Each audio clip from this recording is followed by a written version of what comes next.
দর্শক, সরকারি প্রতিষ্ঠানের অভিযানের ফলে ২৬,০০০ কোটি টাকা আটকা অবরুদ্ধ হিসাবে, অর্থাৎ যে হিসাবগুলো ক্লোজ করা হয়েছে সেখানে ২৬,০০০ কোটি টাকা আটকে গেছে।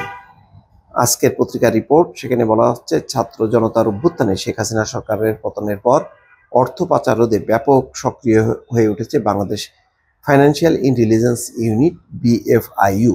মাত্র ৫ মাসে ১৮,০০০-এর বেশি ব্যাংক হিসাব তলব করেছে আর্থিক গোয়েন্দা সংস্থাটি।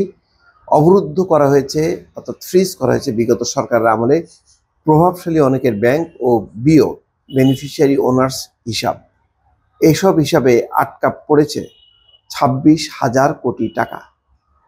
BFIU সূত্র বলছে, ক্ষমতার পালাবদলের পর সাবেক প্রধানমন্ত্রী, মন্ত্রী, MP, প্রধান বিচারপতি, সংসদের স্পিকার, চিফ হুইপ, সাবেক কয়েকজন পুলিশ প্রধান, বড় ব্যবসায়ী সহ প্রভাবশালীদের প্রায় ১৮,০০০ সন্দেহভাজন হিসাব যাচাই বাছাইয়ের লক্ষ্য নির্ধারণ করেছে BFIU।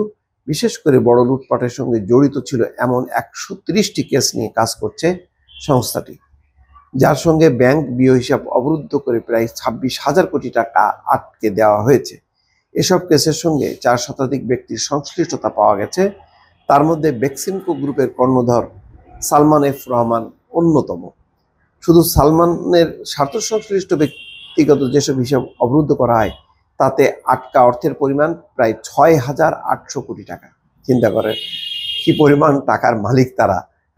এগুলি সবই হচ্ছে ব্যাংকের টাকা, জনগণের টাকা। BFIUর একজন সংশ্লিষ্ট কর্মকর্তা নাম প্রকাশ না করার শর্তে জানান, সন্দেহভাজন কয়েক হাজার লেনদেনের অনেক তথ্য সংগ্রহ করা হয়েছে। ইতিমধ্যে ১৮,০০০ হিসাবের তথ্য তলব করেছে আর্থিক গোয়েন্দা সংস্থাটি।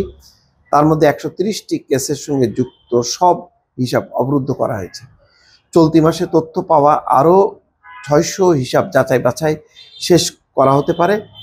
এসব ক্ষেত্রে নতুন নিয়োগ পাওয়া BFIUর প্রধানের উপর অনেক কিছু নির্ভর করে।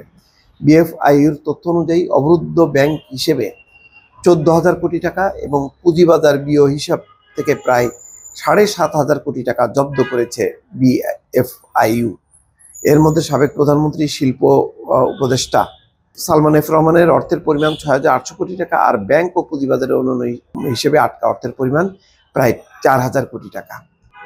BFIU কর্মকর্তা বলছেন, BFIU আইন অনুযায়ী কাজ করছে। সংস্থাটি প্রথমে ৩০ দিনের জন্য হিসাব ফ্রিজ রাখে, পরে প্রয়োজন অনুযায়ী আরও ৬ মাস বাড়াতে পারে।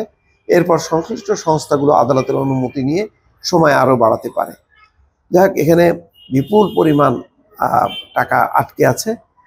এইসব টাকার শুধু আটকানোই বড় কথা না, এসব যদি সন্দেহভাজন হয়, পাচার টাকা হয়, অবৈধ টাকা হয়, সেগুলো জব্দ করা এবং দায়ী ব্যক্তিদের বিরুদ্ধে মামলা করা, এটা খুব দ্রুত করা দরকার। আর যদি এর মধ্যে কোনো এমন হয় যে না, টাকা পয়সার হিসাব সব ঠিকঠাক আছে, তাহলে ছাড় করা উচিত, কারণ এত টাকা আটকে রাখাটা অর্থনীতির জন্য ক্ষতি। সুতরাং সেটাও বিবেচনা করতে হবে। দর্শক, ভালো থাকবেন। আল্লাহ হাফেজ।